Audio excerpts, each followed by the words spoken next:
એટલે આપણે આપણા જીવનની અંદર જ્ઞાનનો પ્રકાશ કરવાનો છે. 10 ઇન્દ્રિયો એટલે એ શેમાંથી બની? તો મૂળ આપણા 5 મહાભૂત છે: પૃથ્વી, જળ, અગ્નિ, વાયુ અને આકાશ. જ્યારે આપણે રોજે રોજ અભ્યાસ કરીશું એટલે આપણી ભૂમિકાઓ પલટાઈને ધીમે ધીરે અંતસ્કરણો શુદ્ધ થશે, ગુણગણ શુદ્ધ થશે. એમ આ બધી જેટલા ભાઈ તત્વો છે શુદ્ધ થતા જશે. અને સ્વરૂપનો વિચાર કર એટલે એ અંતસ્કરણો પછી છે ને વિચાર કરશે ને એટલે કયા વિચાર કરશે? ખાલી પરમ ગુરુના જ કરશે. પણ જ્યાં સુધી આપણે મૂર્તિને લાગી રહીશું ને ત્યાં સુધી એ ભક્તિ બ્રહ્માની છે. કેમ કે પૃથ્વી તત્વ કોનું છે? પૃથ્વી તત્વના દેવતા બ્રહ્મા છે. એટલે બ્રહ્માની ભક્તિ કરી રહેલા છે. એવું નહીં માનવું કે તમે પરમ ગુરુની ભક્તિ કરી રહેલા છે. સિંહનું બચ્ચું છે એ બકરી ભેગું થઈને બે કરવા લાગી ગયું છે.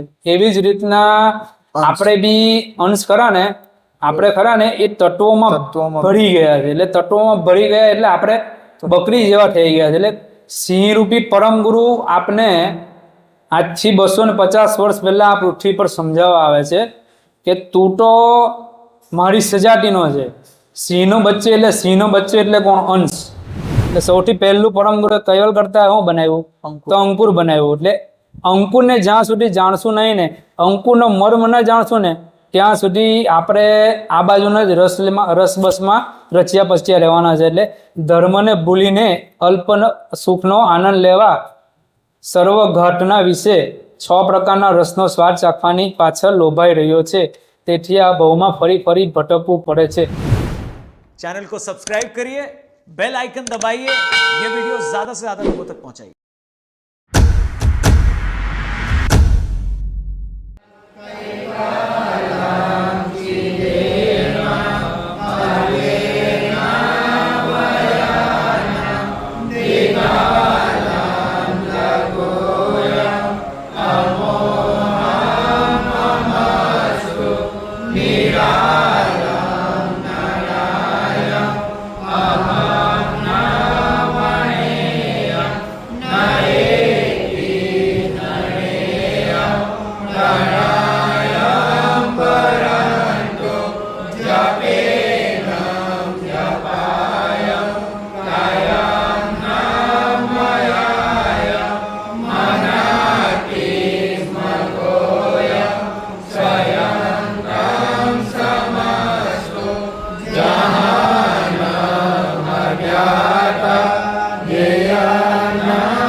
શરૂ કરતા પહેલા 4-5 દિવસ પહેલા મહેશભાઈ ત્યાં ગયેલા હતા. ત્યારે એમને કીધું કે બીજના દિવસે મને ફાવશે નહીં એટલે તારે લેવું પડશે. એટલે જેટલું આવડે ને એટલું ટ્રાય કરીશ. કદાચ અડધો કલાકમાં બી પૂરું થઈ જાય. પ્રભાત પટની શરૂઆત કરીએ. પાના નંબર 50 પ્રભાત પટ 1. મૂક્યો ને કલ્પના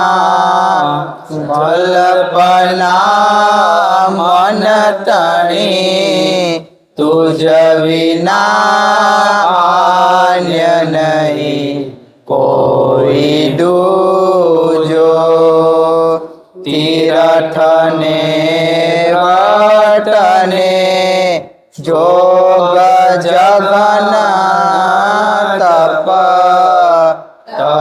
તગડી માંગતો તારું તો જો મોહે મોગ્યને કલ્પના જલ્પના મન તણી તુજ વિના અન્ય નહીં કોઈ દૂજો તીર્થને વ્રતને જોગ જગન જપ તપ કરી માંગતો તારું તુજો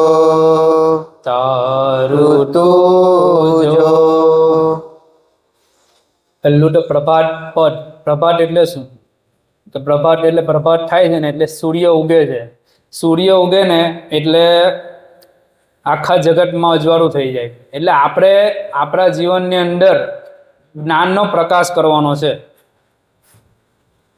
આપણીમાં પ્રભાત થઈ છે.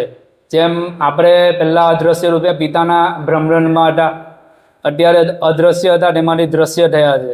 એવી જ રીતના આપણી પર પ્રભાત થઈ છે. મુખ્યને કલ્પના જલ્પના મન તણી તુજ વિના અન્ય નહીં કોઈ દૂજો તીર્થને વ્રતને જોગન જપ તપ કરી માંગતો તું તારું જો. હે નિજપતિના અંશ, તું દેહ અધ્યાન સ્વારો થવાથી તને મન અંતસ્કરણ દ્વારા અને અનેક પ્રકારની ઝંખનાઓ ઉઠવા લાગી. તે સર્વ કલ્પનાઓને મૂકીને પાછો વળી નિજ સ્વરૂપનો વિચાર કર. આમ જ્ઞાન દ્રષ્ટિથી જોતા તને સમજાશે કે જગતભરના નાના મોટા પંચભૌતિક ઘાટોનો સંચાલક તું જ છે. તારા વિના બીજો કોઈ નથી. પરંતુ નિજ જ્ઞાનના અભાવે પોતાને જાણી ન શકવાથી ભ્રમણામાં પડી બાહ્ય કર્મફળની આસક્તિમાં વશ થઈ તીર્થ વ્રત અને યોગ યજ્ઞાદિક કર્મ કરવામાં તથા દેવી દેવતાઓના મંત્ર જપમાં તપમાં વળગી રહી અનેક પ્રકારના ભૌતિક સુખની માંગણી કરી રહ્યો છે. પરમ કૃપાળુ ભગવાન કરુણા સાગર કહે છે કે ઉપર બતાવેલી સર્વ પ્રકારની બાહ્ય જળ ઉપાસનાઓનો ત્યાગ કરી નિજલક્ષ દ્વારા તારા અસલ નિજ સ્વરૂપનો અનુભવ કરીને જોઈશ ત્યારે બીજાથી પક્ષે સગુણ નિર્ગુણ સર્વના કારણો પ્રકાશક તું જ છે એમ નિશ્ચયપૂર્વક જણાશો. મુખ્યોને કલ્પના જલ્પના મન તણી. એટલે મન એટલે શું? મન આપણે 4 અંતસ્કરણ છે: મન, બુદ્ધિ, અહંકાર અને ચિત્ત. મનને સંકલ્પ કરે છે. અત્યારે આપણે એક સંકલ્પ કર્યો કે ગ્રંથ વાંચનમાં જવું છે, એ મને કર્યો. પછી બુદ્ધિ ઘાટ કરે છે, કેટલા વાગે જવું છે, 9 વાગે નીકળવું છે કે 9:05 નીકળવું છે કે 9:10 નીકળવું છે. પછી એમાંથી નિર્ણય કરી લે છે. કોણ? અહંકાર અંતસ્કરણ. અહંકાર અંતસ્કરણ નિર્ણય કરે છે કે એટલે નિર્ણય લઈ લીધો કે 9:05 નીકળવું છે, એટલે આપણે 9:05 ઘરેથી નીકળી ગયા. એટલે 9:05 નીકળી ગયા પછી અહીંયા જે આવી ગયા ને એ અત્યારે જે ગ્રંથ વાંચનમાં 1 કલાક કે અડધો કલાક જે પણ ચાલશે એ ચિત્તના અંદર ચાલશે. એવી રીતના પેટામાં બી અત્યારે પેટામાં પણ ચાલતું જ હોય છે. આ જે અંતસ્કરણો ખરા ને એ પહેલું મોટું તમને કીધું. હવે ચિત્ત અંતસ્કરણમાં આવી ગયા આપણે. એટલે 1 કલાક જે ગ્રંથ વાંચન કરીશું એમાં એ પાછું મન પહેલી લાઈન પર કેન્દ્રિત થાય. એટલે પહેલી લાઈનને કેન્દ્રિત થઈને મન, બુદ્ધિ, અહંકાર, ચિત્ત આમ પ્રક્રિયા ચાલ્યા જ કરે છે. 24 કલાક નિરંતર ચાલ્યા જ કરે છે. એટલે મન એટલે શું? તે મન અંતસ્કરણ. એટલે આ બધી કલ્પનાઓ છે ને એને લીધે કલ્પનાઓને લીધે બધી ઝંખનાઓ ઉઠે છે.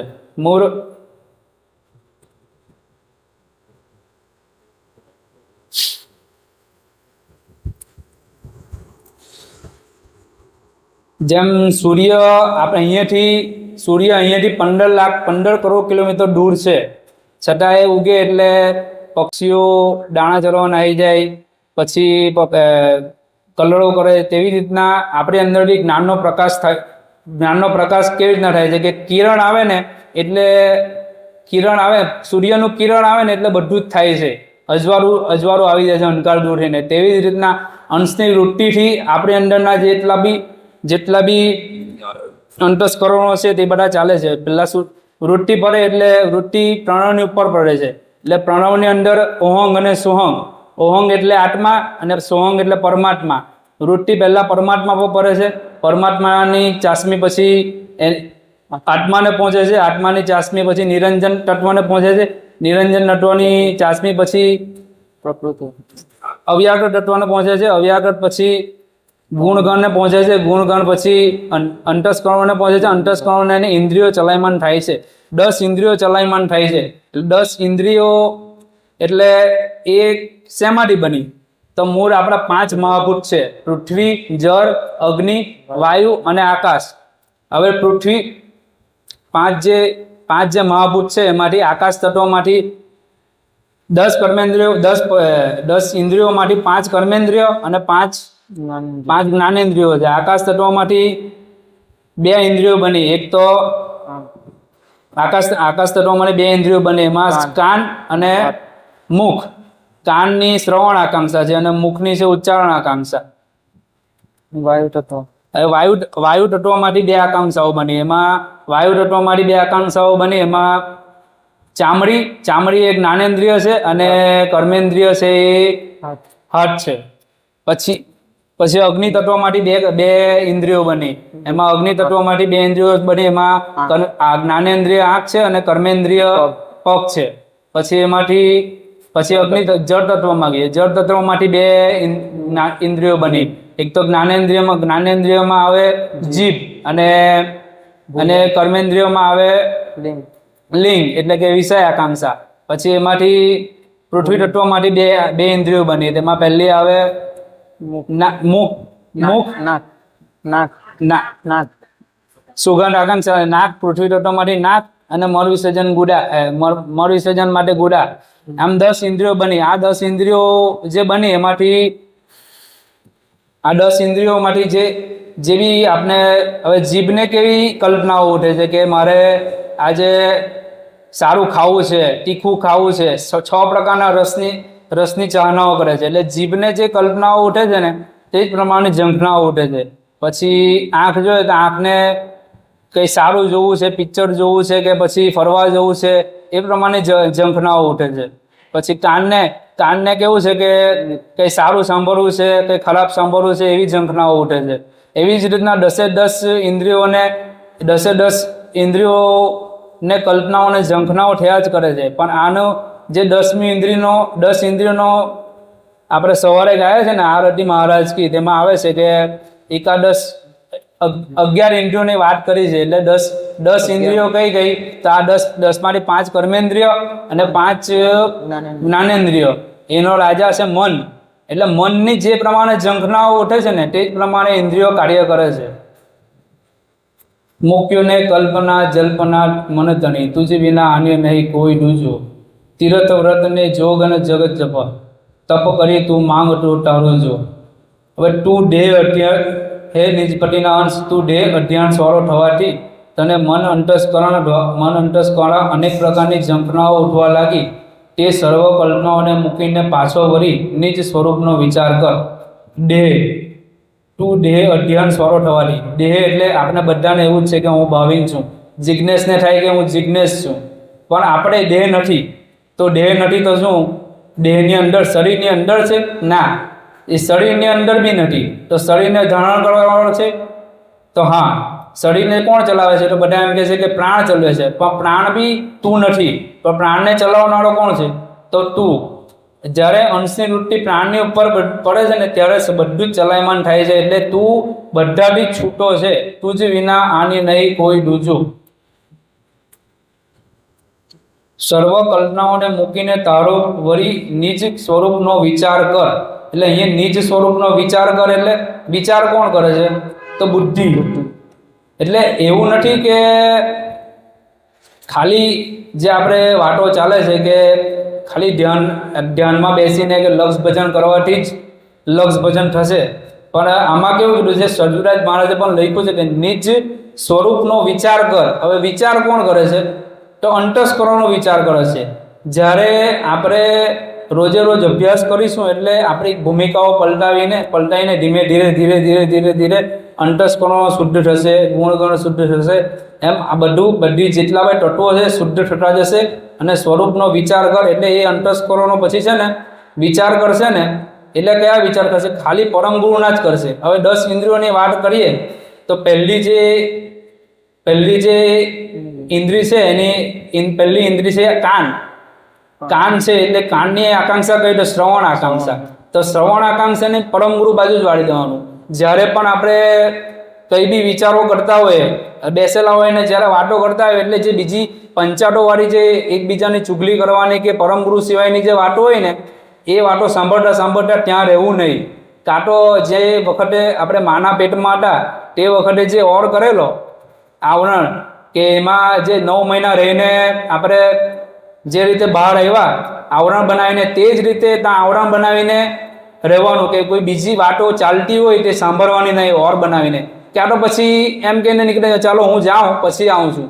એવી રીતના શ્રવણ આકાંક્ષાની ઉલટ ક્રિયા થશે.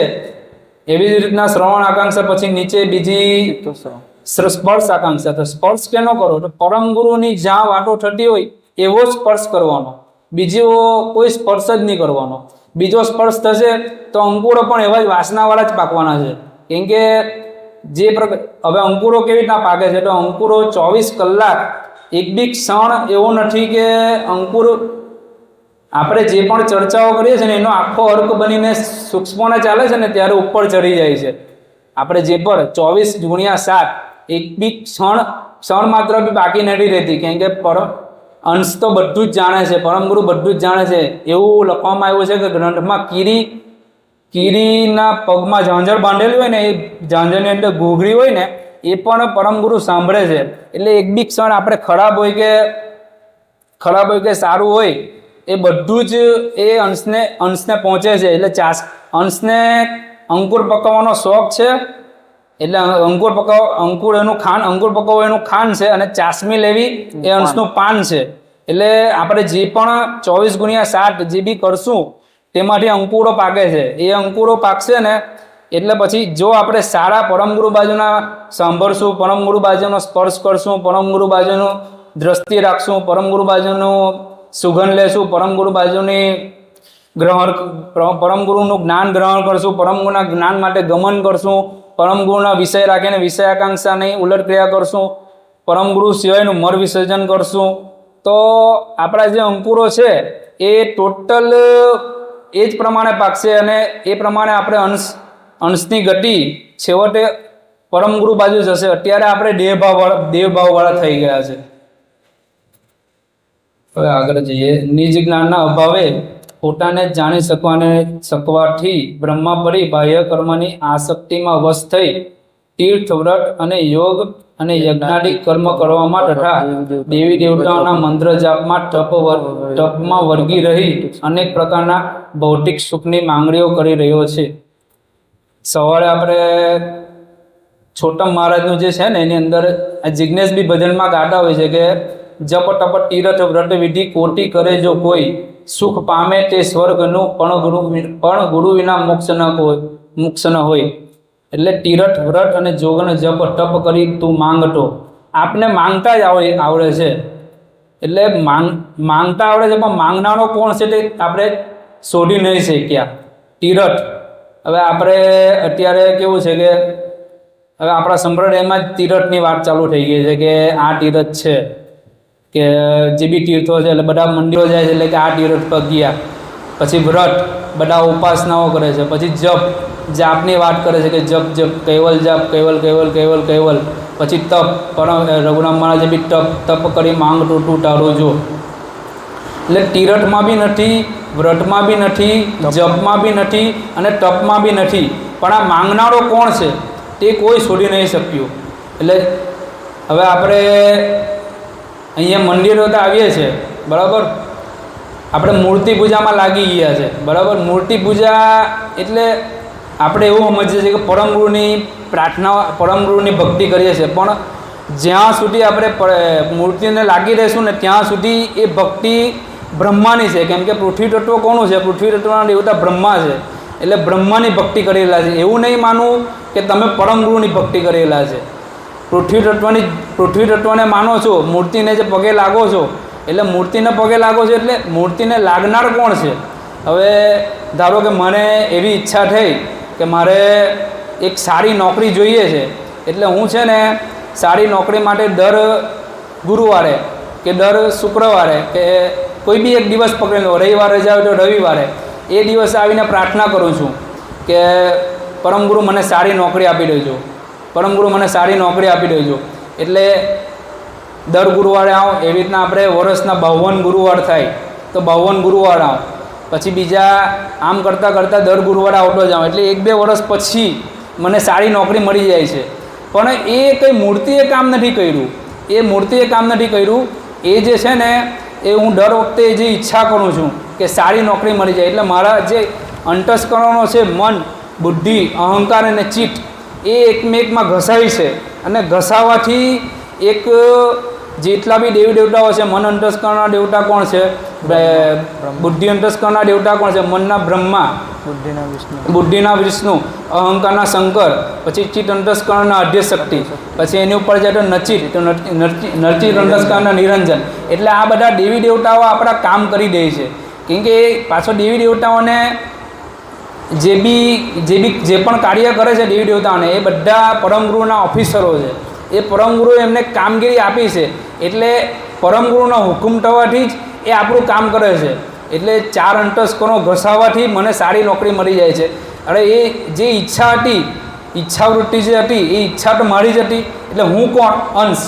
એટલે અંશની જે વૃત્તિ જે પ્રમાણે જે સાઈડ ગઈ છે કે મારે સારી નોકરી જોઈએ છે, એને લીધે મને આ સારી નોકરી મળે છે. એ મૂર્તિ કામ નહીં કરતી.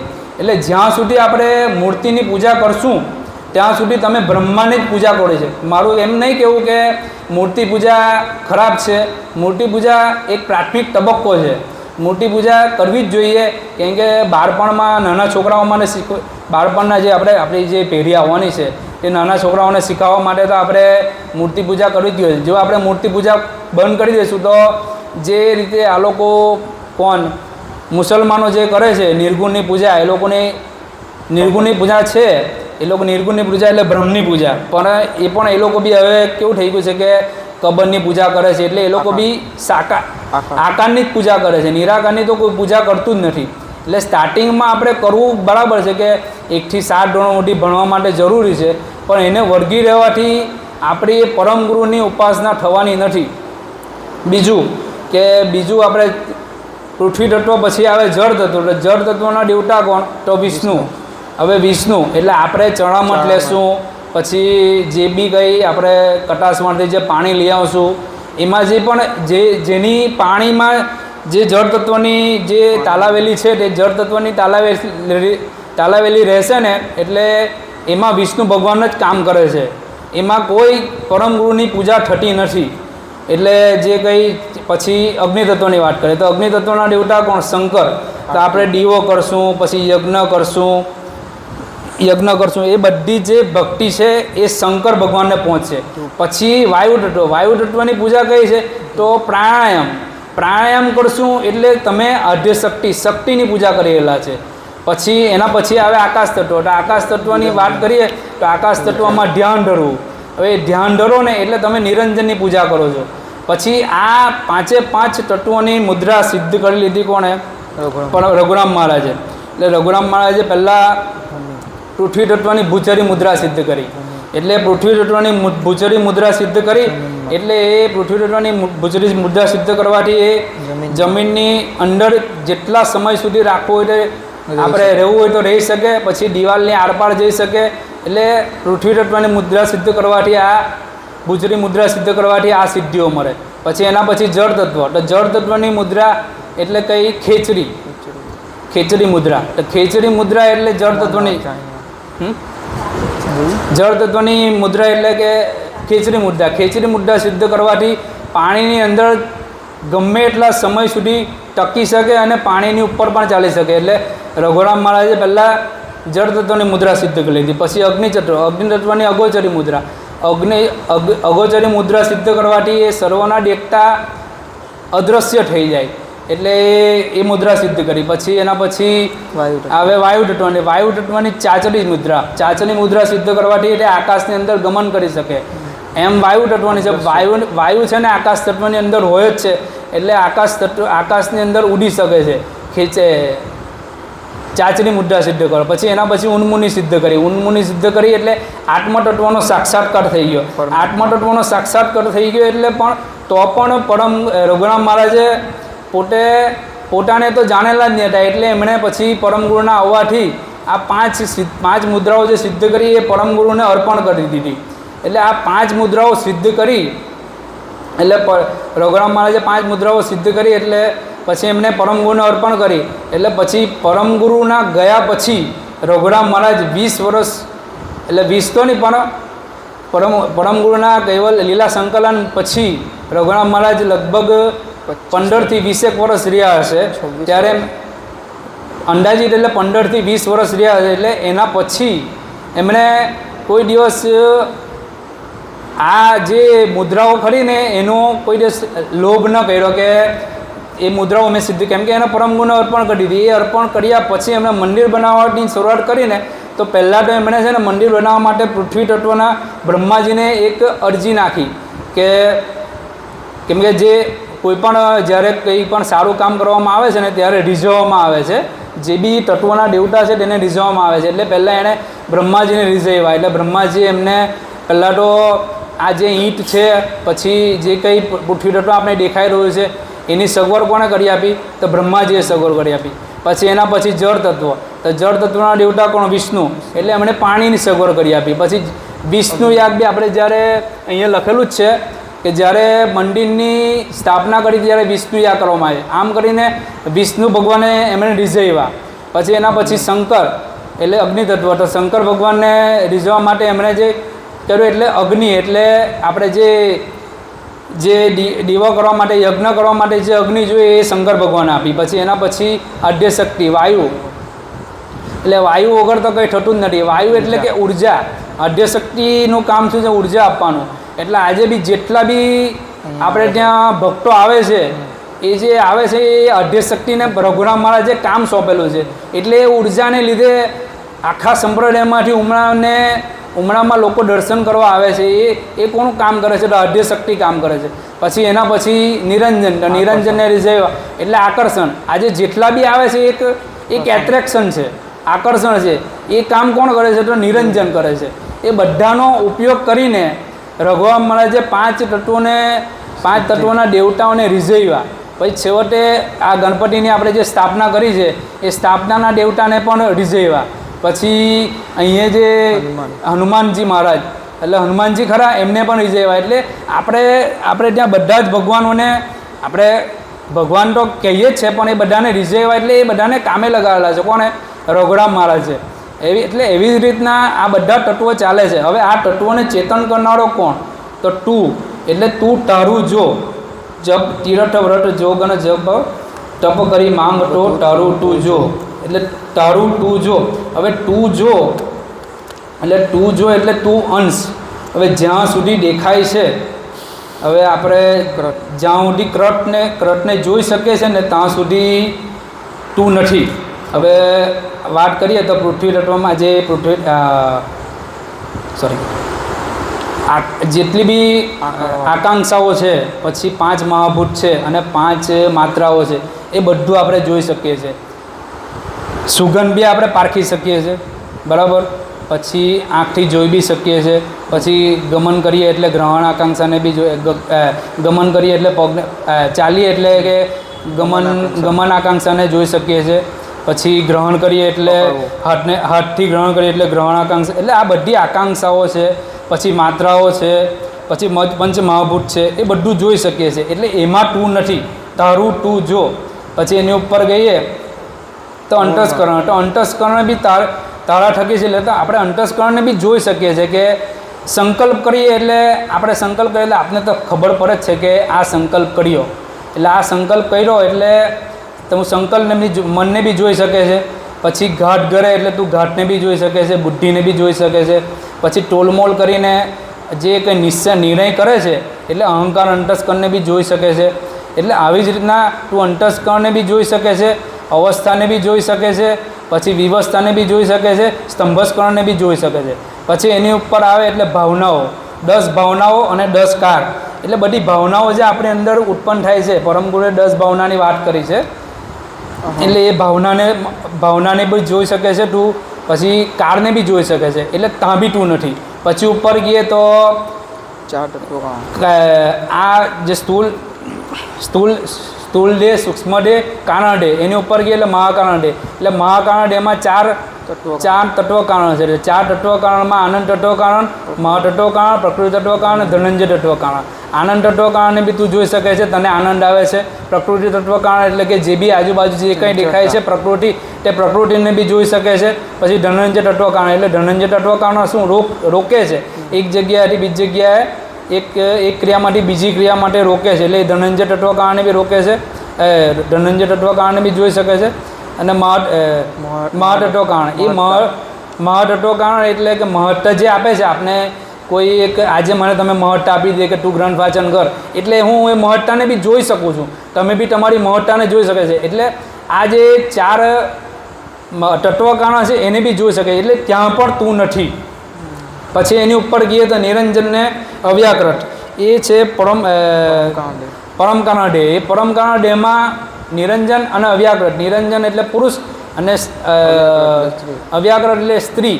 એટલે નિરંજન એટલે સ્ત્રી પુરુષના ભાવને બી જોઈ શકીએ છીએ કે આપણે કોઈ પુરુષને સ્ત્રીને જોઈને આકર્ષણ થાય, કોઈ સ્ત્રીને પુરુષને જોઈને આકર્ષણ થાય, એ આપણે જોઈ શકીએ છીએ. એટલે ત્યાં પણ તું નથી. પરમ કારણ દેહમાં બી તું નથી. પછી એની ઉપર ગઈએ પરમ કારણ દેહ બીજો.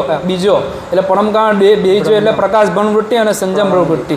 પ્રકાશ ભ્રમવૃત્તિમાં વિકાસ, અવિકાસ ને કુંભસ, અને સંજમ ભ્રમવૃત્તિમાં વર્જ્ઞાન, અનંગ અને કાર. આ હવે વિકાસ, અવિકાસ ને કુંભસ. વિકાસ એટલે કે પહેલાં વિકાસ એટલે કે મારી નજર ત્યાં લીમડા સુધી ગઈ, એ વિકાસ કહેવાય. પછી ત્યાં જે સ્થિર થઈ એને કુંભસ કહેવાય. અને ફરી પાછી મારી તરફ આવે છે એટલે અવિકાસ થયો. એની સાથે વિકાસની સાથે વર્જ્ઞાન છે, અવિકાસની સાથે કાર છે, અને કુંભસની સાથે અનંગ છે. આમ છ જે પ્રકાશ ભાવવૃત્તિ અને સંજમ પ્રકૃતિના જે તત્વો છે તેને બી તું જોઈ શકે. એટલે ત્યાં બી તું નથી. પછી એની ઉપર ગઈ અંકુર. તો અંકુરમાં બી અંશને અંકુર પકાવવાનો શોખ છે. એટલે અંકુર પકાવવાનો શોખ છે એટલે અંકુરને બી જોઈ શકે છે. સુરતા, નૂરતા, અક્કલ, આરત, ઐશ્વર્યતા અને ચૈતન્યતા, એ બી અંશ જોઈ શકે છે. એટલે એમાં વૃત્તિ છેલ્લું અંકુર છે ચૈતન્યતા. એટલે ચૈતન્યતામાં બી તું નથી. એટલે તારું તું જો. એટલે જ્યાં સુધી જોઈ શકે છે ને ત્યાં તું નથી.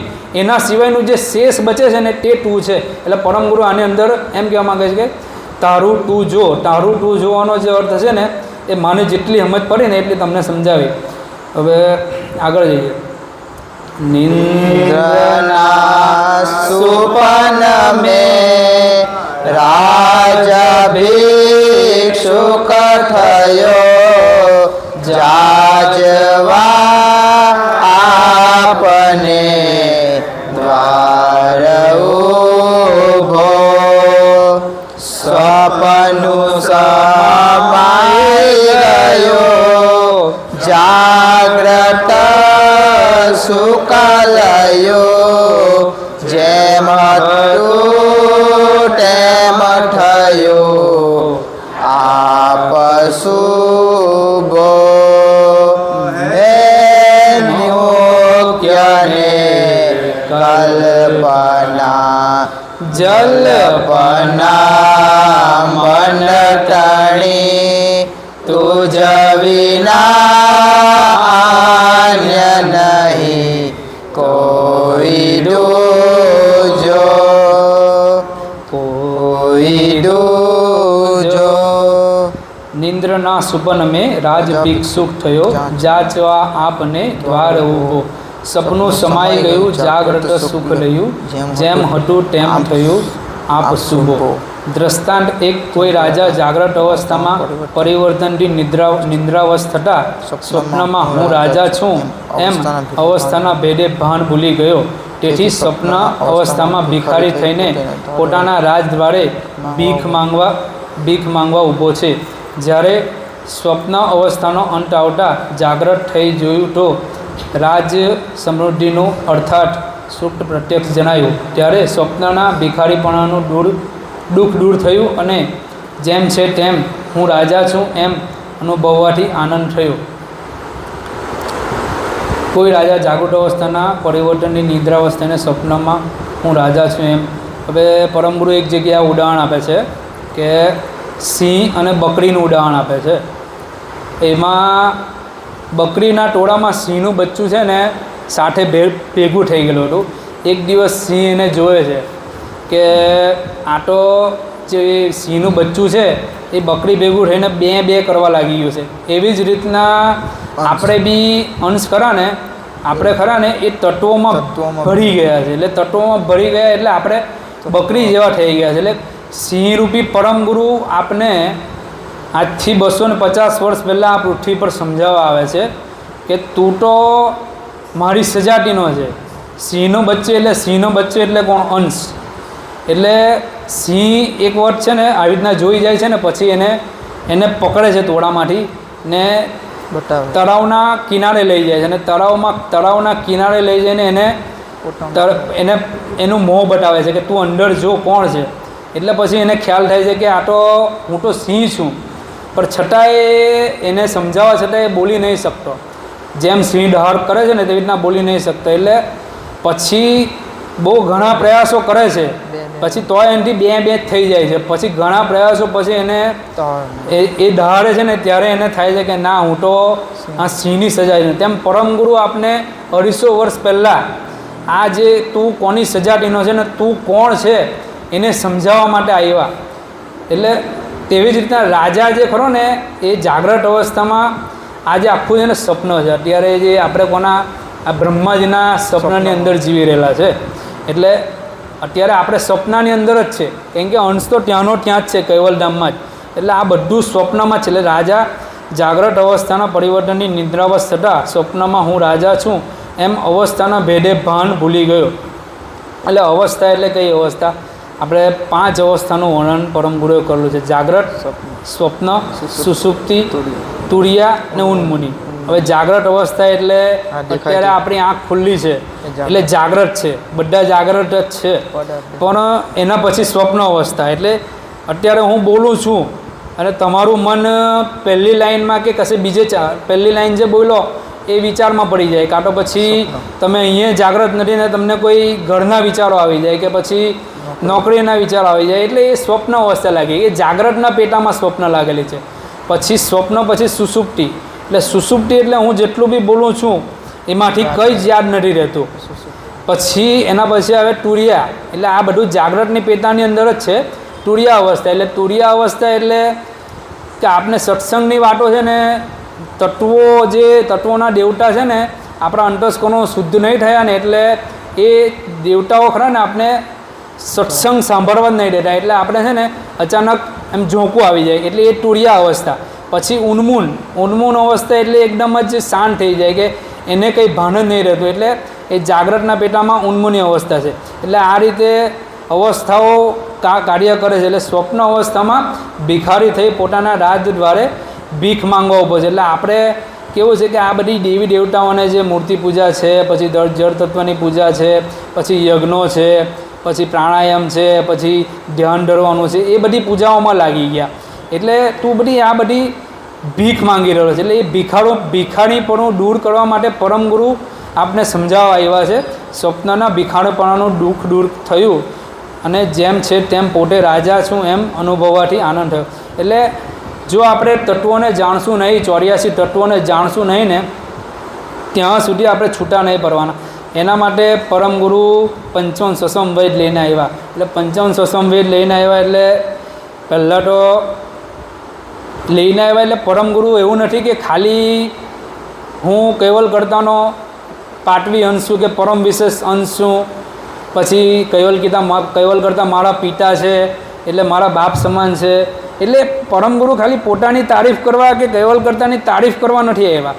આ બધું ગ્રંથો છે આપણા માટે લઈને આવ્યા છે. કે એક ઉદાહરણ છે કે મારો કોલેજ ટાઈમનું ઉદાહરણ છે કે એક મારો દોસ્તાર હતો, એને ફોન લેવાની બહુ લાલસા હતી.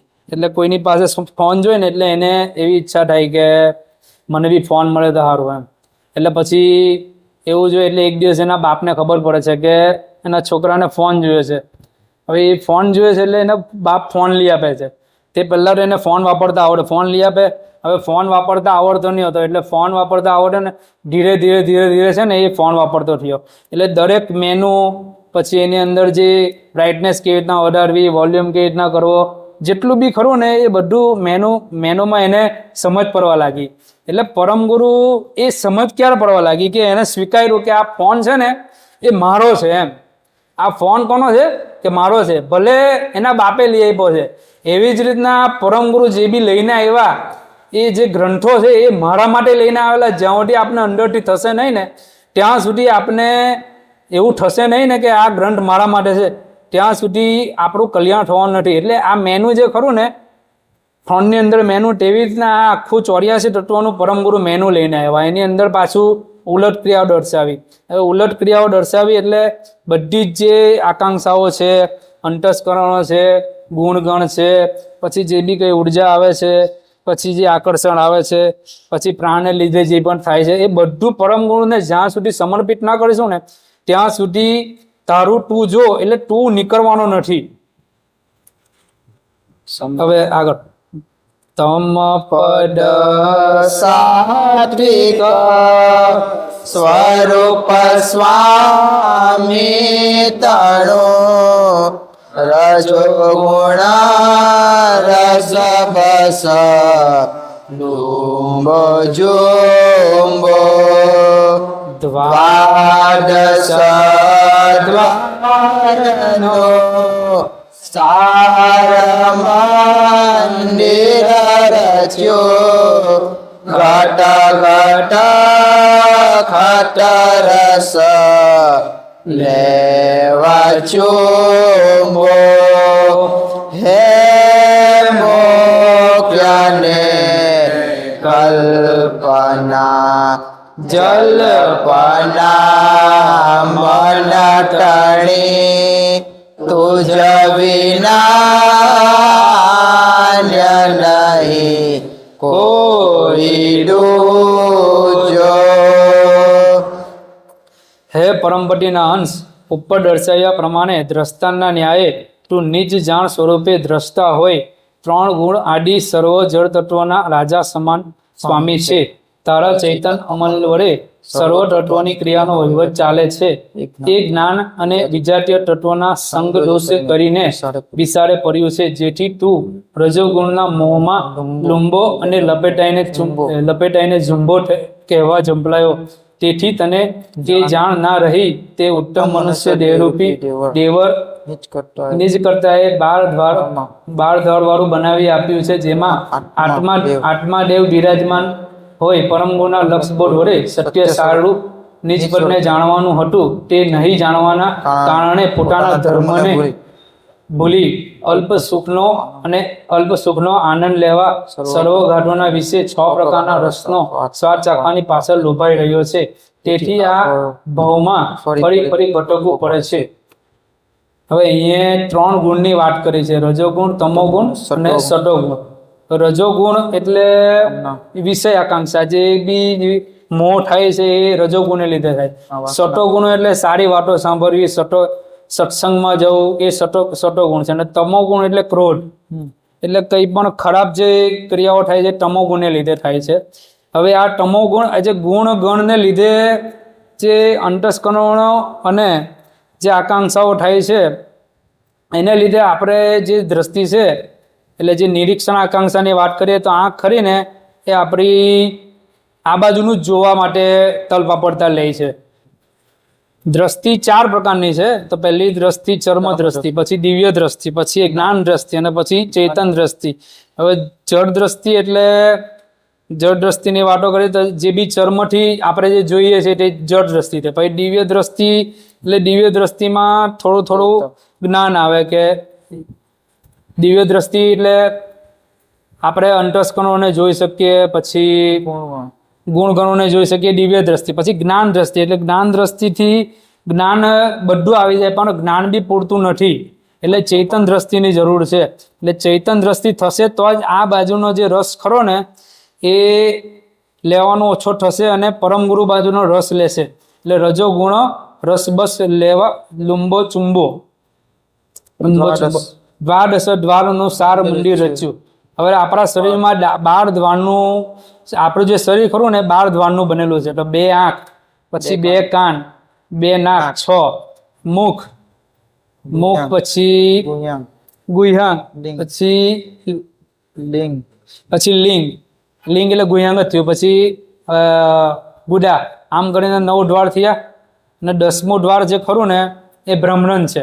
અને બીજા 2 દ્વાર ખરા ને પરમ ગુરુએ ગુપ્ત રાખેલા છે, મને નહીં ખબર. દ્વાદશ દ્વારનું સાર મંદિર રચ્યું. એટલે આ જે દ્વારો છે એ આપણે અંશને ડાબી દે છે. કેવી રીતના? અંશની ઉપર આવરણ ચડાવે છે. એને લીધે ગત રસ ખટ રસ લેવા ચુંબો.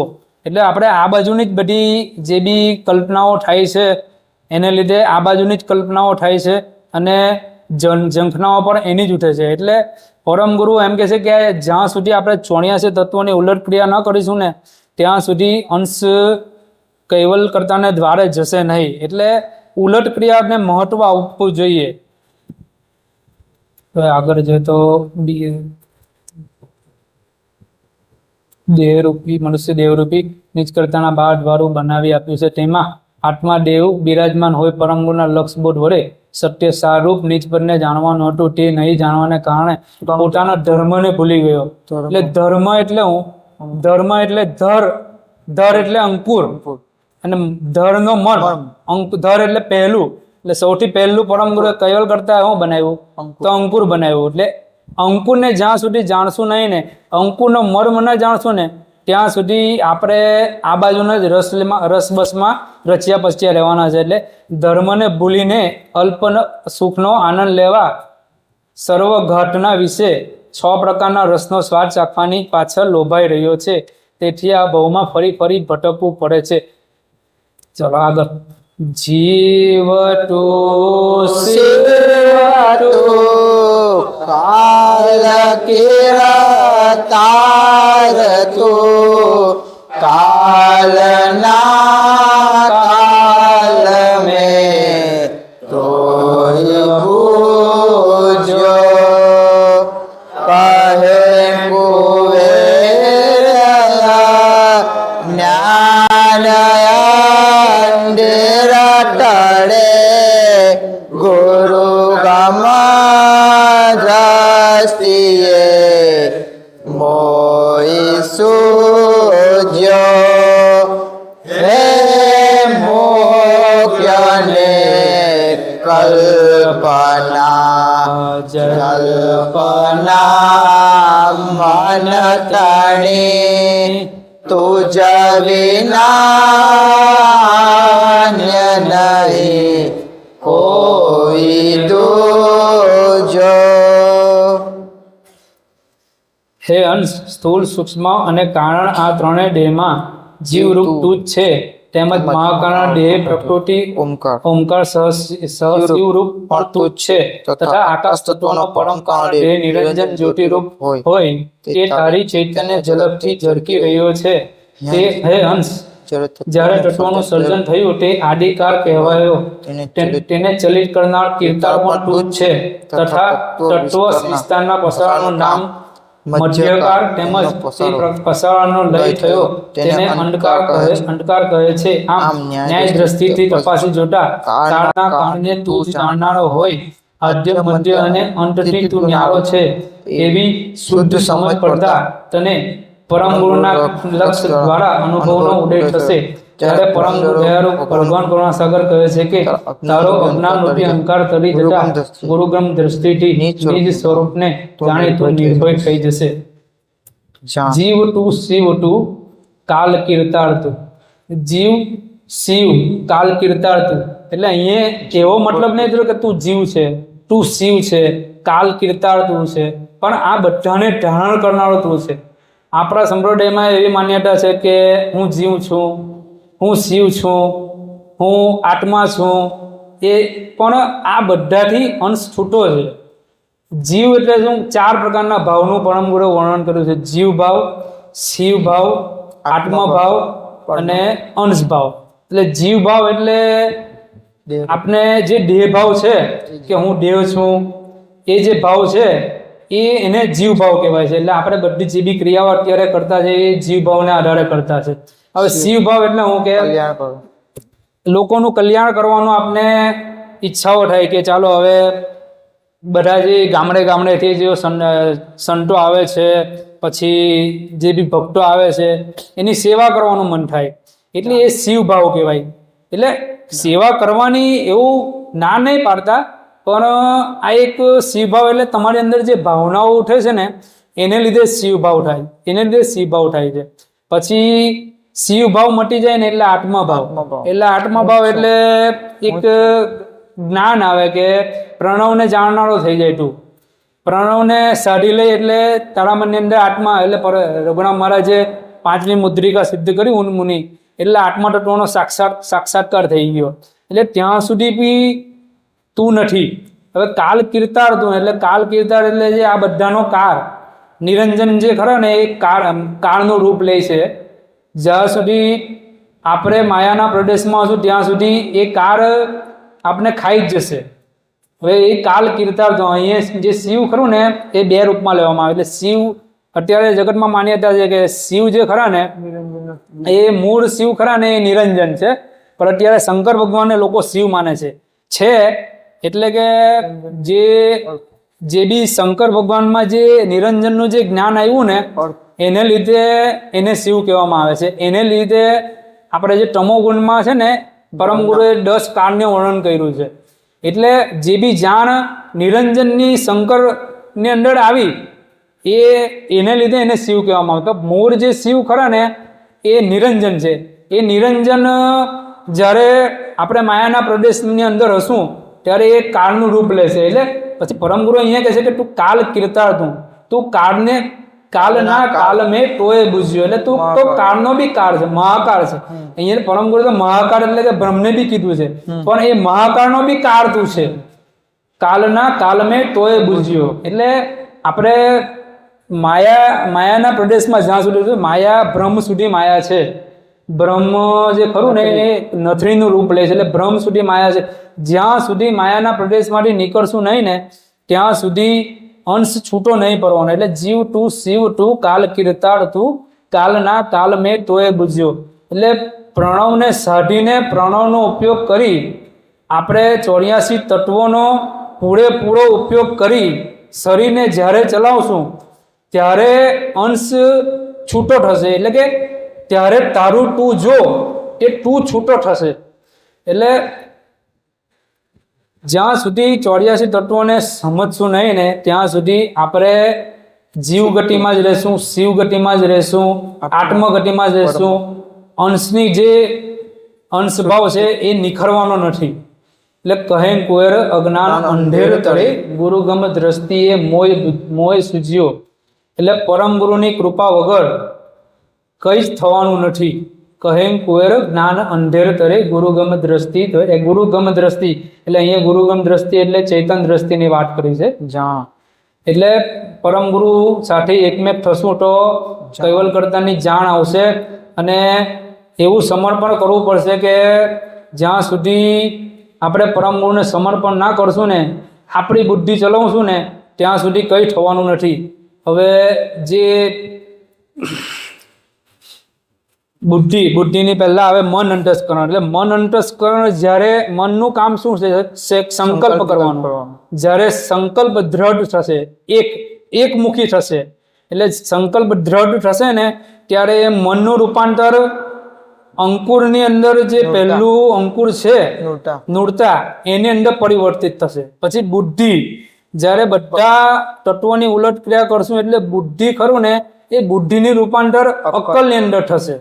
પછી બુદ્ધિ પછી અહંકાર અંતસ્કરણ. અહંકાર અંતસ્કરણ ખરું ને, સુરતા એટલે અહંકાર અંતસ્કરણ એટલે અહંકાર અંતસ્કરણની જ્યારે બધા તત્વોને ઉલટ ક્રિયા કરશે તે અહંકાર અંતસ્કરણનું જે રૂપાંતર સુરતાની અંદર થશે. સુરતા એટલે એક ટાઈપની દ્રષ્ટિ છે.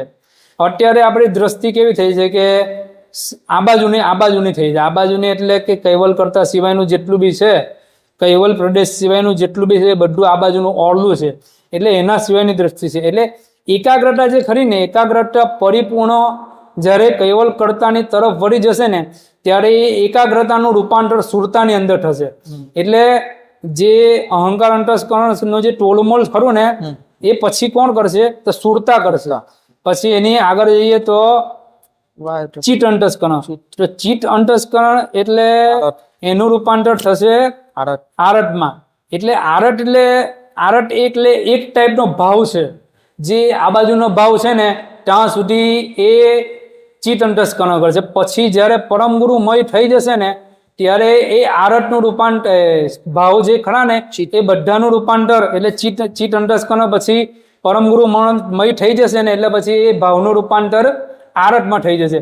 પછી એની ઉપર જઈએ તો નચિત અંતસ્કરણ. એટલે નચિત અંતસ્કરણનું રૂપાંતર પછી ઐશ્વર્યતામાં થશે. એટલે ઐશ્વર્યતા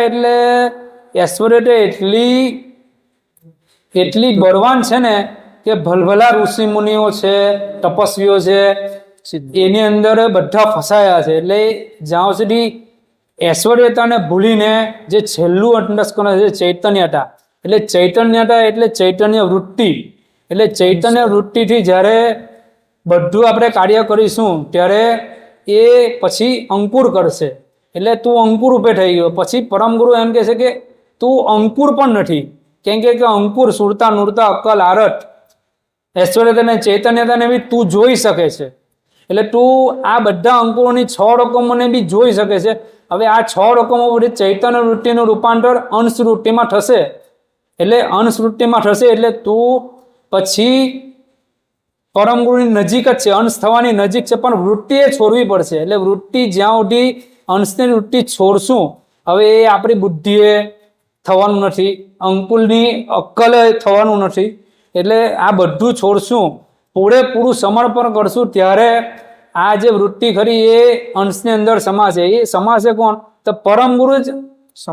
એ જ પરમ ગુરુ સમર્પણ આપણું ખેંચી લે છે.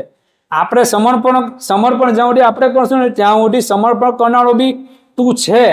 એટલે જે તું છે એટલે હું છું, એટલે હું ભાવ રહી છે, હું પરાનો ભાવ રહી છે. એટલે સમર્પણ પણ આપણે કરી નહીં શકતા. એટલે સમર્પણ એવું કરવાનું કે એને વ્યક્ત બી કરી નહીં શકાતું. સમર્પણ બી આપણે કરી નહીં શકતા.